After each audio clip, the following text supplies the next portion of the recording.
السلام علیکم ورحمۃ اللہ وبرکاتہ۔ اس ولاگ کا پارٹ 2 حاضر خدمت ہے۔ اب ہمارا سفر ایک اور منزل کی طرف ہے جس کو راول جھیل کہا جاتا ہے، اور تو یہ بہت ہی مشہور جگہ ہے اور ساتھ میں پارک وغیرہ بھی ہے، تو وہاں جا کر کھانے وغیرہ کی ترتیب ہوگی اور اسی طریقے سے کچھ دیر گھومنا پھرنا ہوگا اور پھر وہاں سے انشاءاللہ واپسی ہوگی ہماری۔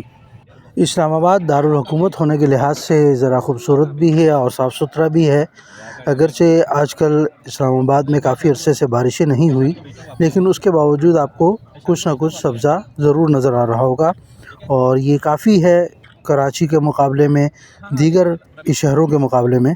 لیک ویو پارک کی مسافت کچھ زیادہ دور نہ تھی، الحمدللہ خیر و عافیت سے پہنچے، اور پہنچتے ہی کھانے کی ترتیب شروع ہو گئی، کیونکہ پہاڑوں کو عبور کرنا کوئی آسان کام نہیں، تھکاوٹ اور اسی طریقے سے بھوک سے برا حال ہو چکا تھا۔ یہ راول جھیل کے مناظر ہیں، دیکھیں انتہائی خوبصورت، ہلکی ہلکی ہوا بھی چل رہی ہے اور موسم بھی ٹھنڈا ہے اور سورج غروب ہونے کے قریب قریب ہے۔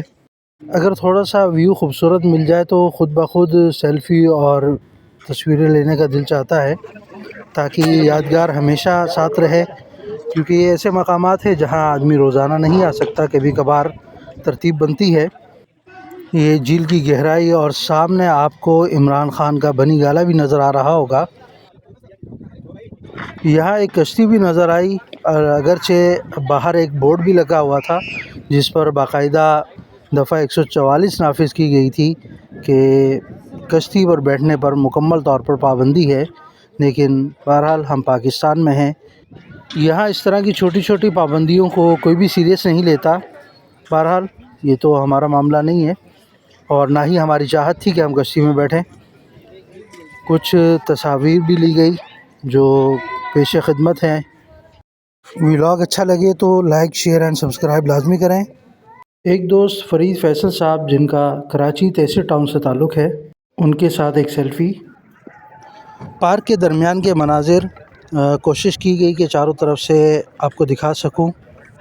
بہت ہی خوبصورت منظر ہے اور بہت ہی بہترین پارک ہے، خصوصاً شام کے اوقات میں اگر یہاں پر آیا جائے اور ترویح النفس حاصل کی جائے تو یہ صحت کے لیے بہت ہی فائدہ مند مقامات ایسے ہوتے ہیں۔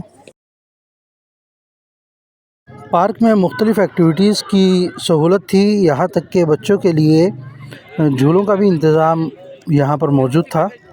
بہرحال ہماری واپسی ہوئی اور خیر و عافیت کے ساتھ اپنی منزل تک پہنچے، تو یہ واپسی کے کچھ مناظر ہیں آپ کے سامنے۔ ایک مرتبہ دوبارہ اسلام آباد کے سڑکوں کو، اسلام آباد کے اطراف میں آپ دیکھ سکتے ہیں، بہت ہی خوبصورت شہر ہے۔ اللہ تعالیٰ جس طرح یہ اسلام آباد خوبصورت ہے، دعا کرتے ہیں اللہ تعالیٰ پورے پاکستان کو اسی طرح خوبصورت بنا دے۔